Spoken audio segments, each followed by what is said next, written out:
I recently got in the mail 3 new records to add to my Exotica section, which you can see right over my shoulder to the fur-lined top section of the browser behind me.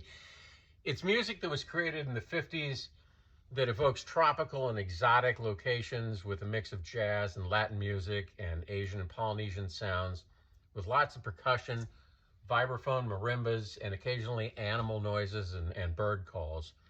It was popularized by artists like Les Baxter and Martin Denny.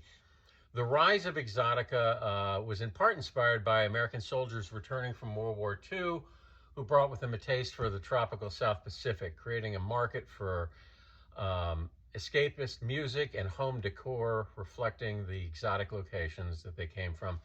Who doesn't love a tiki bar or a good flaming poo-poo platter? There was also, in this genre of music, the 50s space age stuff, which captured the futuristic optimism of space travel with early electronics, reverb, echo, and sound effects with jazzy arrangements. Theremin was a perfect early electronic instrument for this stuff. And then third group of records that fall into this category was the stereo stuff, the stereo exploitation stuff, taking advantage of the new technology where you have sounds whoosh from left to right and right to left gratuitously. So all that to me makes a great Exotica section. And the first one I got was Provocatif 9 Exotic Motifs by John McFarlane. Online, if you read up about this record, everybody has a lot of good things to say about it. It's really good. I like it. Had to get it from London. I've never seen it here.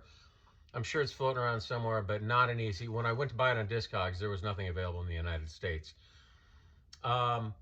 This is referred to as Dark Exotica. It's not the happy, upbeat stuff like Martin Denny and Arthur Lyman.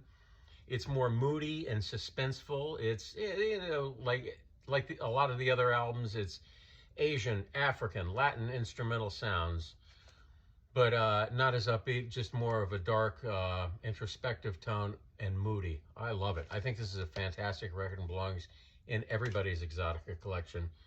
Just good luck finding it. Second up, Dick Shorey's and his new percussion ensemble, Music to Break Any Mood. And this is a lot of fun. They're doing classics like Autumn in New York, Fascinating Rhythm, Walking My Baby Back Home. It's percussion heavy, jazzy space age stuff with a Drew Carey lookalike on the cover, which I'm sure it wasn't, but it certainly looks like him. Maybe it was his father. And third up, I got From Another World by Sid Bass.